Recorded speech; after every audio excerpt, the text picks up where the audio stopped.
Hey guys, what's up? It's been a rough couple of days for sure. Um, yeah, I just feel like um, emotionally, you know, I want to make a distinction. They use the word emotions, right? They've created this word emotions. I have to look up the origin of it, but if you just took that word emotion and you replaced it with soul or spirit, you might actually reconnect with the fact that you're a conscious being and your emotions aren't just emotions. You're not actually just feeling emotions that are just chemicals in your body. You actually are a living soul. You know, I can look at my dog and see that he's a living soul. I can certainly look at a human and, you know, you got to give yourself more credit.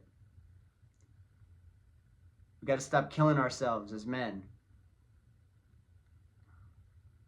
I know there's people out there that are going to hate me, but I'm here to speak to the people that love me and that understand, people that come from the same place that I do. But when you feel things, that's your soul, that's your spirit. Spirit, body, and soul. And when something deeply affects you, like what happened with Charlie Kirk, this is a reminder to all of us. Excuse me. This is a reminder. If I'm sorry, Andrew Tate, but if Andrew Tate had died, people wouldn't be so offended. He doesn't have the best rep. He's kind of, suited himself. He's come off as a tough guy, and that's fine. It's hard in this world to be anything but. And as men, we try to figure it out. But, what we can see with Charlie Kirk is, a decent human being warrants emotional gravity. Your spirit is moved. That should remind you that there's God. That we're all going to go somewhere in the end. We're all going to end up in the dirt. No matter if you're Marilyn Monroe or the most beautiful woman in the world. I've already lived longer than most, but I will be in the dirt soon. So how do you deal with that? How do you deal with the fact that you're going to end up dead in the ground? No matter how high you go, no matter how many records you sell, no matter how many videos you make, no matter how much of this coin you make to be able to get by, you're going to end up dead and in the dirt. And worse than that, not a single person might ever even care about you. Some of us deal with it in different ways. We close up, we accept it, we go off somewhere and die alone. Some of us can't handle it and we kill ourselves.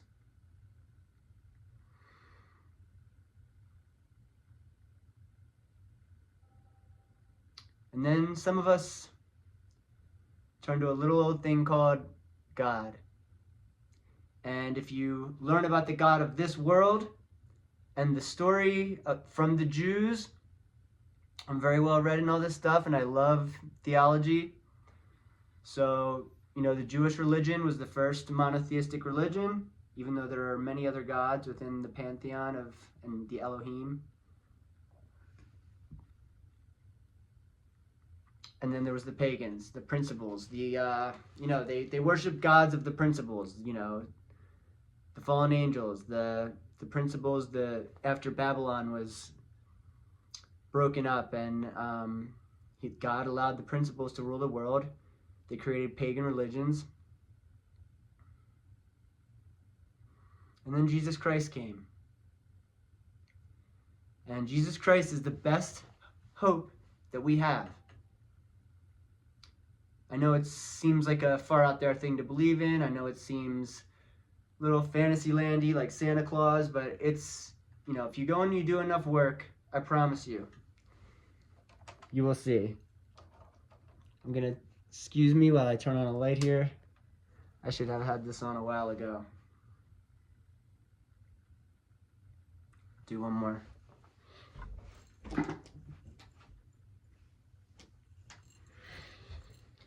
So,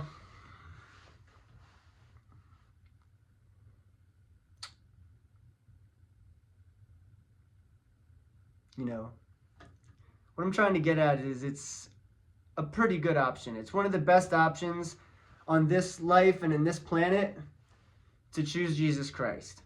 You know, if you go out and you do all the research and you do all of these, studying, and you look at all the options, the Muslims, the Jews, what really happened, if you go and study all of history, if you try to study what Hitler was doing, why are they trying to kill these Jews, you know, what's up with Israel, why is this all going on in the world?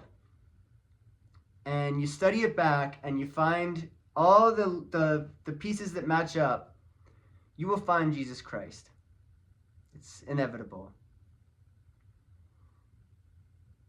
And the good news is it's kind of made simple with God, you know. It's very complicated, and you can spend years of your life justifying your faith and reading and looking into things, but all you really have to do is believe and have hope first.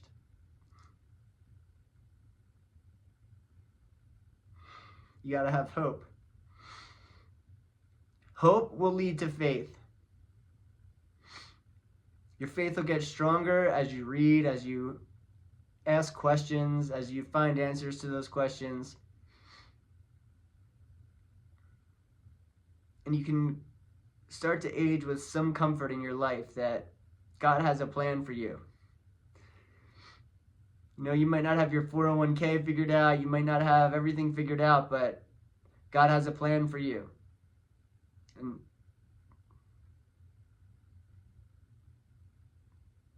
that's how lucky you are.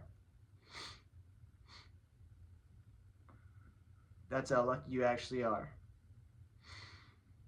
Is that you were born into a world where even the things that seem bad and like sin were already covered by the Creator. A passionate, beautiful person who stood up against death and an empire and even the Jewish religion, and paved a way for all of us to be able to have some faith and die with some dignity. So,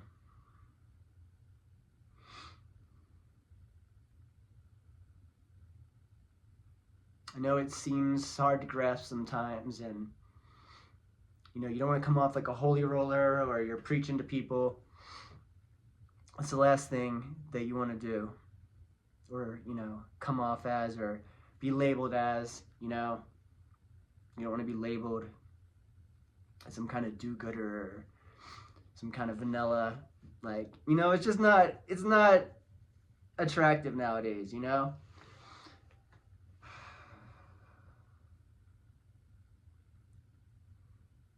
But I can tell you, those people will drain you. And all these things online, they'll suck you dry. And the beautiful women in the hose will turn their backs on you as soon as there's a better option or multiple better options. You know, even your kids might get taken away and turned on you.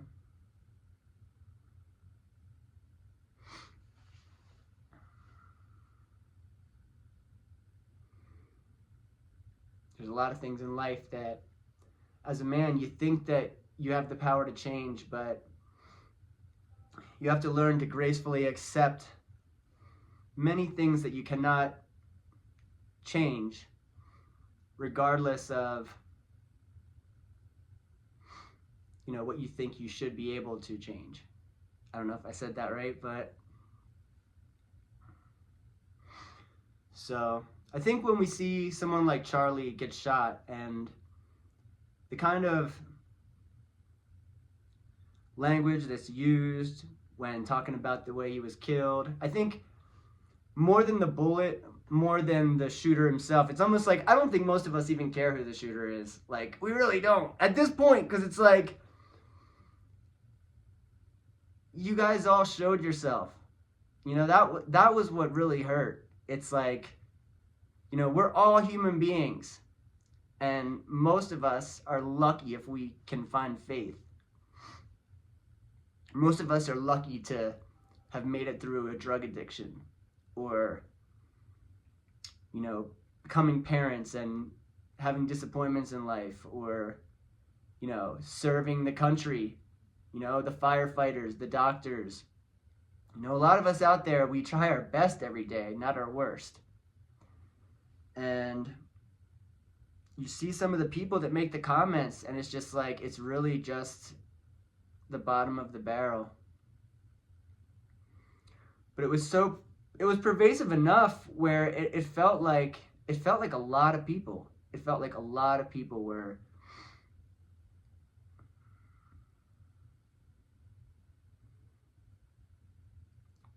and to us, we're sitting there thinking like, damn, I barely fucking made my bills this month. I'm fucking, you got kids, you got things in life that you're like barely able to achieve.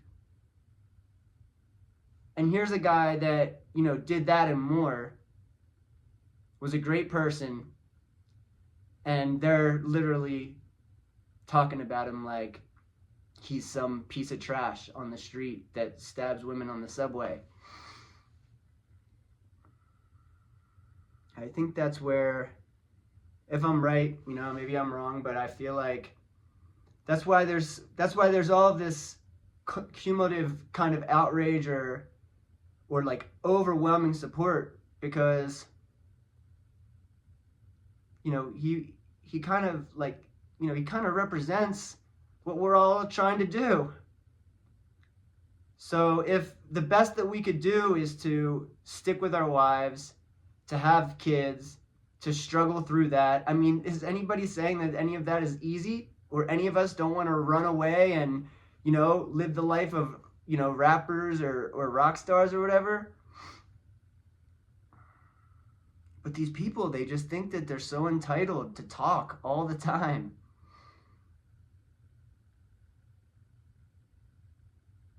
They think it's like, it's like you got a doctor and you've got somebody who just rolled out of bed, and sold drugs, and it's like they think that they're on the same level. It's like they think that they had the right to comment on someone else getting, horribly murdered in front of his family. So, I don't know what people think of me. I can't control what anyone thinks about me. I've tried to just do decent things all my life. I try to just figure it out. I don't know exactly what I'm doing with my life all the time. Sometimes I just sit around and play music. Sometimes I, want to do some kind of consumerist branding and create some kind of company. But I just got to the point in my life where I just got sick of branding. And I mean, I know everyone wants money, and of course I could use some more. But I just got tired of playing the circus. I just got tired of, well, let me brand a product and sell it to a bunch of assholes and it ends up in the ocean. Like, I don't know. It's like you gotta, for me personally, I have to be passionate about anything that I do. So I haven't found what I'm passionate about right now. I have done things. I've had a lot of passions in my life. I've owned companies. I've, fought in the military, and I was very passionate about it at the time. But now, you get through life and things change. And, I just started wanting to play music because it was just the most pure thing. It wasn't to get women or to make anybody like me. It wasn't for anybody else to view me as positive, because I know most people are going to view me negative. They're going to say, well, what, are you making money at that? Are you wasting your time? Are you doing this, that? You know, there comes a time when you have to live your life too. And all I'm doing is just being myself and living my life and doing what I can afford to do and what I feel like is me. You know, I don't have a big family to post about right now. I don't have a lot of great relationships even that I can just constantly be, excited about. So, the point is I know every single one of us out there are dealing with almost the same thing.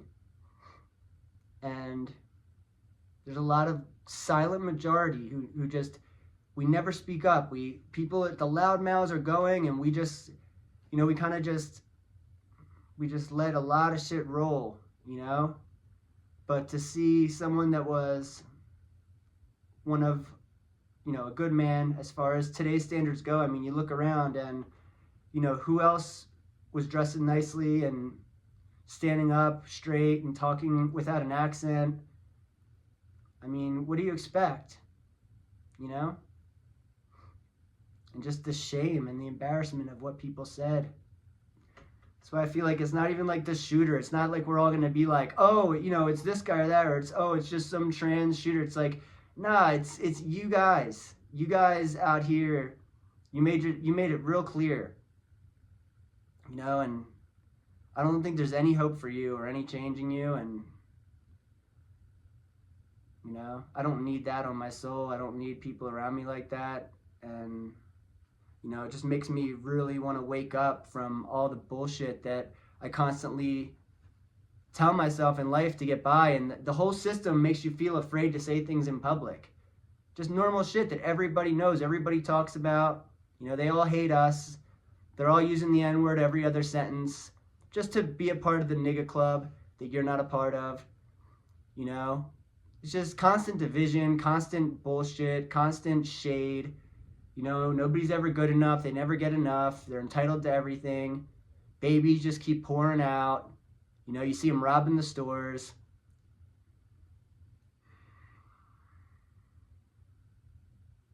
And then just the entitlement and the loud mouths that never shut the fuck up. The fear mongering. I'm supposed to be afraid for my life now just for having a spine as a white guy. And you know what? I got kids. I'm not gonna fucking be spineless.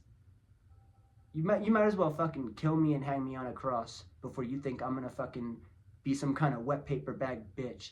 And if you want that from me, then you're sinister. And that's it. And when, an unstoppable force meets an immovable object, it is what it is, bro. But nobody's more gangster than I am. I don't give a fuck. You know why? I'm on my own. I take care of myself. And all it is who's willing to be the man in the moment. And that's all it comes down to, motherfucker. Who's well-fed, well-trained, prayed up, faithful, and ready. And you'll never find another motherfucker like me in that way. I love my family. I love my country. And I got nothing left to lose.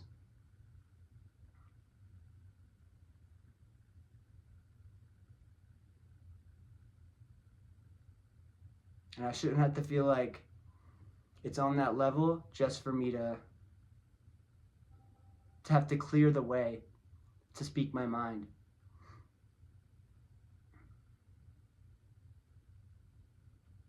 But, a lot of rude, racist people that hate straight men just for being straight, just for fucking wanting, to have a decent religious type of life, just not wanting a bunch of illegals in our area. You fucking hate us for deporting these fucking gangs and illegals. It's just like, we're just tired of it. It all kind of culminates and blows up when someone like Charlie gets shot, and then we have to sit and watch you guys speak the way you do. But that's all I'm going to say now. Thank you guys for listening to me. If you want, like and subscribe or whatever. I'm just going to be doing this as much as possible every day. Might as well. All right, thanks. Bye.